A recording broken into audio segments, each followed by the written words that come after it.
नमस्ते मित्रों, आप सबका एक बार फिर से स्वागत है मनुस्मृति स्वाध्याय की इस कक्षा में। कुछ मित्रों ने बहुत अच्छे रिस्पांस दिए हैं, बहुत अच्छा आप लोगों का रिस्पांस रहा है।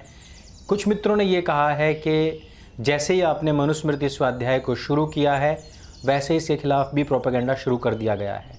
तो मैं उन लोगों से बस इतना ही कहना चाहता हूँ कि आप ये देखिए कि जब तक मनुस्मृति का विरोध नहीं हुआ था तब तक क्या आप लोग मनुस्मृति को लेकर के आपके मन के अंदर से इच्छा जागृत हुई थी? तो नहीं। क्या आप मनुस्मृति को जानते थे? तो नहीं। तो मनुस्मृति को इतना हम और आपने प्रचारित प्रसारित नहीं किया, बल्कि जितना इसके विरोधियों ने इसको प्रचारित प्रसारित किया है। जो लोग नहीं जानते थे कि मनुस्मृति क्या है, उन लोगों के अंदर भी जिज्ञासा जागी कि मनुस्मृति आखिरकार क्या है। तो इन लोगों के प्रति मन में बिल्कुल भी घृणा ना रखें, क्योंकि यही वो लोग हैं जिन्होंने घर घर में मनुस्मृति को पहुंचाया है, घर घर में लोगों को तर्क वितर्क करना सिखाया है। क्योंकि हमारे सामने भी ऐसे बहुत सारे प्रश्न आए थे कि इसमें तो हम लोगों के प्रति ऐसे खिलाफ बातें लिखी हुई हैं। मनुस्मृति पढ़ी, विशुद्ध मनुस्मृति पढ़ी, तब जाकर के कंपैरिजन किया, तब जाकर के पता लगा कि विशुद्ध मनुस्मृति में तो बहुत अच्छी बातें लिखी हुई हैं। देखिए, मैं एक बार फिर से कहूं कि जो अशुद्ध इसमें जोड़े गए श्लोक थे उनको मैं स्वयं चल करके जलाने के लिए तैयार हूं। इसलिए बिल्कुल भी चिंता ना करें, उनके द्वारा उठाए गए प्रश्न जितने भी हैं वही मनुस्मृति का पुनर्स्थापन करेंगे। आप उनकी चिंता मत कीजिए, वो हमारे ही पक्ष के लोग हैं ऐसा समझ करके चलिए, वो हमारा काम बहुत आसान कर रहे हैं ऐसा समझ करके चलिए। तो करते हैं स्वाध्याय। 107वें श्लोक में हमने अभी तक जो पढ़ा है उसमें था कि किस प्रकार से राजा और उसके सभापति जो हैं वो दूसरे जो राज्य हैं जिनको उन्होंने अभिजीत जीता है उसमें जितने भी डाकू लुटेरे थे उन सबको साम दाम दंड भेद से शांत कर देवे, अर्थात चोरी चकारी का कोई भी ऑप्शन बाकी ना रह जाए। तो अब 108वें श्लोक को सबसे पहले सुनते हैं। यदि ते तु न तिष्ठेयुः रूपाय हि प्रथमैस्त्रिभिः दण्डेनैव प्रसह्येता शनैः वशं मानयेत्। अब इस 108वें श्लोक में, जो कि विशुद्ध मनुस्मृति में 83वां श्लोक है, इसमें मनु महाराज कहते हैं कि वे शत्रु डाकू चोर आदि यदि पूर्वोक्त साम दाम भेद इन 3 उपायों से शांत ना हो या वश में ना आए तो इन्हें दंडेन एव यानी कि दंड के द्वारा ही प्रसह्य अर्थात बलपूर्वक सावधानी पूर्वक वश में करे। और जो इस प्रकार से भी वश में ना आए तो अति कठिन दंड दे करके इन लोगों को वश में करे। इस प्रकार से मनु महाराज कहते हैं। जब भी हमने देखा है कि राज्य सरकारें बदलती हैं या केंद्र सरकारें बदलती हैं तो जो गुंडे होते हैं वो एक पार्टी से दूसरी पार्टी में चले जाया करते हैं। लेकिन इस प्रकार का हमने देखा है उत्तर प्रदेश में, जब जैसे ही वहाँ पर एक सन्यासी राजा बना तो पिछले जितने भी गुंडे थे सबको पकड़ पकड़ करके उनका एनकाउंटर कर दिया गया। जो लोग समझाने से ही, साम अर्थात समझाने से ही जेल पहुँच गए तख्तियाँ डाल करके गले में, उनका तो ठीक है, अथवा उनके भेद से, अथवा उनको दंड देने से, अथवा मृत्यु दंड देने आदि से उनको वश में किया गया। इसी प्रकार से हम अगला श्लोक जो कि 110वां है और विशुद्ध मनुस्मृति में 84 नंबर का श्लोक है उसको सुनते हैं। यथोद्धरति निर्दाता कक्षं धान्यं च रक्षति तथा रक्षेत् नृपो राष्ट्रम् हन्याच्च परिपन्थिना। इस श्लोक में मनु महाराज कहते हैं कि जैसे निर्दाता धान्य का निकालने वाला, छिलकों को अलग करने वाला व धान्य की रक्षा करना अर्थात टूटने नहीं देता है उसको, वैसे ही नृप अर्थात राजा परिपंथनः डाकू चोरों को मारे और राष्ट्र की, राज्य की रक्षा करे। निर्दाता एक वो जो ओखली होती थी जिसमें हम धानों को कूटा करते थे तो उसमें छिलका अलग हो जाता था और उसमें चावल अलग हो जाता था। वो जो मूसल होता है वो साइड में तो लगता है, छिलके को तो तोड़ता है, लेकिन अंदर का जो चावल है उसको टूटने से बचाता है। इसी प्रकार से सावधानी पूर्वक, उसमें भी क्या कहा गया है, उससे भी अधिक सावधानी पूर्वक राजा को भी यही चाहिए कि पूरे राज्य में से छिलकों को निकाल करके तो अलग कर देवे, लेकिन जो अंदर के जो चावल है उनको बिल्कुल भी टूटने ना देवे। कितने आराम से, कितने प्यार से और कितने अच्छे उदाहरण के द्वारा मनु महाराज ने यह ऐसी बात समझाई है कि जिसके द्वारा पूरे विश्व में हर जगह पर नीति निर्धारण किया जा सकता है। अब आप जरा ये बताइए कि जो मनु विरोधी लोग हैं, आप उनको ये श्लोक दिखाइए और उनसे पूछिए जरा कि मानवता के आरंभ में यदि इस प्रकार का जो संविधान है उस समय पर बना दिया गया, इसको समझने में किसको प्रॉब्लम हो सकती है। इस वजह से इसको सार्वकालिक, सार्वदेशीय और सार्वभौमिक बताया गया है। और अभी देखिए, मैं आपको बीच बीच में ये बात बताता रहता हूँ कि हमने जो अन्य मजहबों की पुस्तकें देखी हैं, उन पुस्तकों में अभी एक विषय चल रहा है, अचानक से कोई दूसरा विषय चल जाता है, फिर अचानक से तीसरा विषय चल जाता है। कई जगह तो समझना मुश्किल हो जाता है कि अभी हम किस फ्लो में चल रहे थे और अचानक से फ्लो टूट जाता है और कहीं और की बात चल जाती है। लेकिन जो वैदिक ग्रंथ हैं उनकी सबसे अच्छी खासियत यही है, सबसे बड़ी बात यही है कि उनमें सूचीबद्ध, क्रमबद्ध तरीके से, जो जिसको बोलते हैं हम कि बहुत अच्छे मैनेजमेंट के साथ में इन सभी श्लोकों का उद्धरण किया जाता है। अगले श्लोक में हम चलते हैं, जो कि मनुस्मृति में 111 नंबर पर है और विशुद्ध मनुस्मृति में 85 नंबर का श्लोक है। श्लोक सुनते हैं।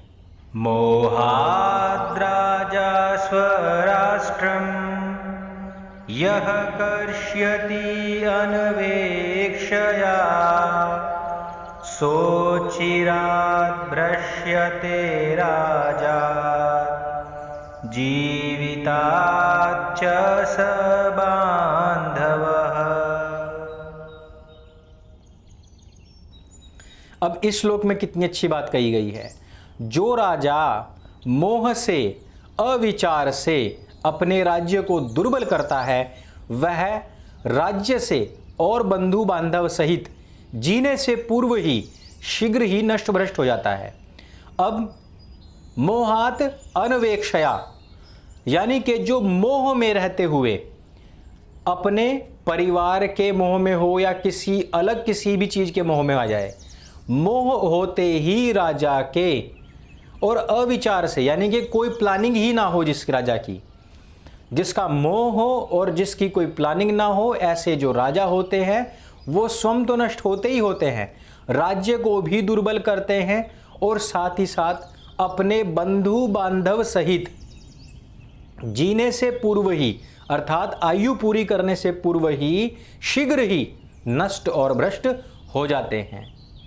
अब इसमें कोई कहे कि इसमें तो कोई शूद्रों के खिलाफ बात लिखी हुई है या इसमें देशकाल परिस्थिति के खिलाफ बात लिखी हुई है। कोई भी देश का राजा हो और कोई भी समय क्यों ना हो, यदि कोई भी राजा अपने राज्य प्रजा के कार्यों से अलग होकर के किसी भी मोहपास में फंसेगा, किसी भी प्रकार से बिना मैनेजमेंट के राज्य करने का कोशिश करेगा, तो वह स्वतः ही नष्ट भ्रष्ट हो जाएगा और साथ ही साथ उसका राज्य भी क्षीण हो जाएगा और उसकी प्रजा के साथ साथ उसका जो परिवार है वो भी नष्ट हो जाएगा। अगले श्लोक में चलते हैं। अगला श्लोक मनुस्मृति के हिसाब से 112 और विशुद्ध मनुस्मृति में 86 नंबर का श्लोक है। शरीर कर्षणात् प्राणाः क्षीयन्ते प्राणिनां यथा तथा राज्यामपि प्राणाः क्षीयन्ते राष्ट्रकर्षणात्।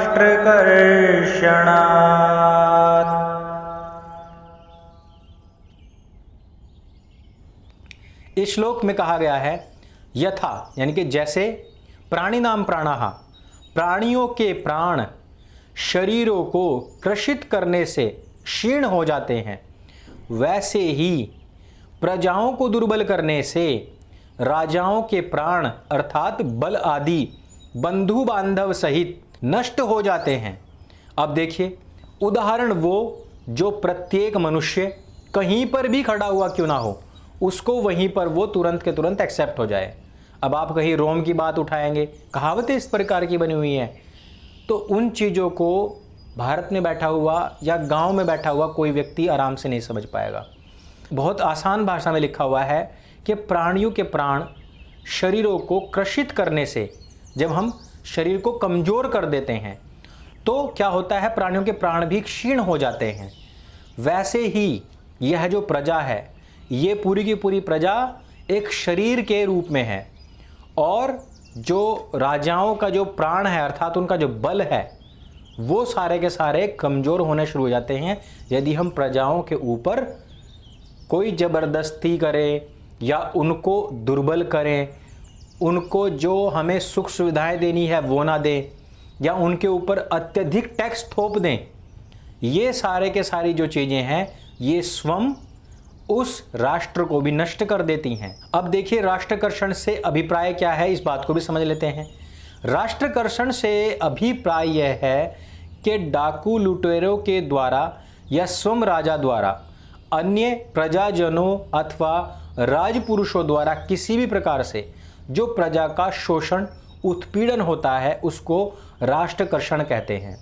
जिस प्रजा में शोषण उत्पीड़न बढ़ जाता है, उस राजा का राज्य रूपी जो शरीर है वो स्वतः ही नष्ट हो जाता है। अब हम क्या इसमें नकार सकते हैं कि ये देश काल परिस्थिति के अनुसार नहीं है? इसी वजह से राजनीतिज्ञ नहीं राष्ट्रनीतिज्ञ बनना आवश्यक है। और वो राष्ट्रनीतिज्ञ कैसे बने, मनु महाराज यहाँ पर बता रहे हैं। राष्ट्र के नियंत्रण के उपाय क्या हैं, इस श्लोक में सुनते हैं। राष्ट्रस्य संग्रहे नित्यं विधानम् इदम् आचरेत् सुसंग्रहीत राष्ट्रो हि पार्थिवः सुखमेधते। मित्रों, इस श्लोक में कहा गया है कि इसलिए राजा राष्ट्र की सुव्यवस्था, नियंत्रण एवं अभिवृद्धि के लिए सदैव इस निम्न वर्णित व्यवस्था यानी कि जो आगे बताई जाएगी उसको लागू करे, क्योंकि राष्ट्र पार्थिव सुरक्षित, नियंत्रित तथा सुव्यवस्थित राष्ट्र वाला राजा ही सुखपूर्वक रहते हुए बढ़ता है और उन्नति करता है। इस प्रकार से अब नियंत्रण केंद्रों और राज कार्यालयों का निर्माण किस प्रकार से हो उसके विषय में आगे बताया जाएगा। तो हम अब अगला श्लोक सुनते हैं। द्वयोः त्रयाणां पञ्चानां मध्ये गुल्ममधिष्ठितं तथा ग्रामशतानां च कुर्याद्राष्ट्रस्य संग्रहम्। दोस्तों, मनुस्मृति सार्वभौमिक, सार्वकालिक, सार्वदेशीय है। इससे हमें स्पष्ट हो जाएगा आगे के जो हम श्लोक हैं उनके जब हम अर्थ करेंगे। कहा गया है कि इसलिए 2, 3 और 5 गांवों के बीच में गुल्मम अधिष्ठितम अर्थात एक एक नियंत्रण केंद्र तथा उन्नत राज कार्यालय बनवाए, तथा इसी प्रकार से 100 गांवों तक कार्यालयों का निर्माण करता रहे। जैसे कि 7 आगे 9, इस प्रकार से आगे आगे चलते हुए 100 तक जब जाए तो वहां तक के इस प्रकार के कार्यालयों का निर्माण करता रहे। उसके अनुसार आगे बढ़ते हुए और इस व्यवस्था के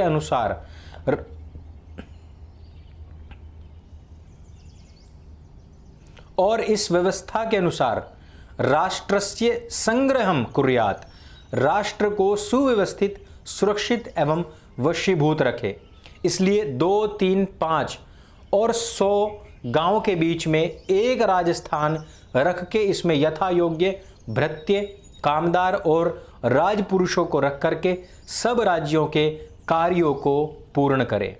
अब अगले श्लोक में क्या कहा गया है, जो अवर अधिकारियों के आदि की नियुक्ति है वो किस प्रकार से करनी है, श्लोक सुनते हैं।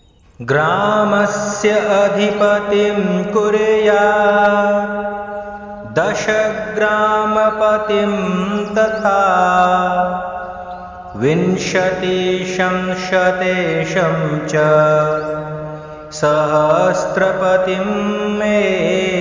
च। एक एक ग्राम में एक एक प्रधान पुरुष को रखे तथा उन्हीं 10 के ऊपर दूसरा, फिर उन्हीं 20 ग्रामों के ऊपर एक तीसरा, उन्हीं 100 गांवों के ऊपर एक चौथा और उन्हीं सहस्त्र यानी कि 1000 गांवों के ऊपर 5वां पुरुष रहे। अर्थात जैसे आजकल हम देखते हैं कि एक गांव में एक पटवारी होता है और फिर उन्हीं 10 गांव में एक थाना होता है और 2 थानों में एक बड़ा थाना होता है और उन 5 थानों पर एक तहसील और 10 तहसील पर एक जिला नियत किया जाता है। ठीक उसी प्रकार से यहाँ पर मनु महाराज भी कह रहे हैं कि इस प्रकार से न्याय का पालन करने के लिए, राज्य की प्रजा की बातों को सुनने के लिए इस प्रकार से छोटे छोटे केंद्र भी हों और बड़े बड़े केंद्र भी हों, ताकि सबका जितनी भी उनकी क्वेरीज हैं या फिर उनकी जो समस्याएं हैं, प्रॉब्लम्स हैं, उन सब का वहाँ पर सॉल्यूशन किया जा सके। यह मानवता के आरंभ में दिया गया वो विधान है जिसको कि चौक चौराहों पर खड़े होकर के जलाया जाता है और 16-20 देशों से मांग करके, कॉपी पेस्ट मार करके एक किताब लिखी जाती है और उसको बताया जाता है कि ये अब विधान बन गया है। एक तरफ वो पुस्तक जो हजारों लाखों वर्षों से मनुष्य को अनुशासित करती आ रही है, उसको हमारा समाज तिरस्कृत करता है, जला देता है, और दूसरी तरफ हम कॉपी पेस्ट के आधार पर चलने का प्रयास करते हैं। तो इस वीडियो में सिर्फ इतना ही। अगली जो स्वाध्याय कक्षा है उसमें हम इसी विषय को आगे बढ़ाएंगे। मेरे संग बोली सत्य सनातन वैदिक धर्म की जय। कृणवंतो विश्वमार्यम।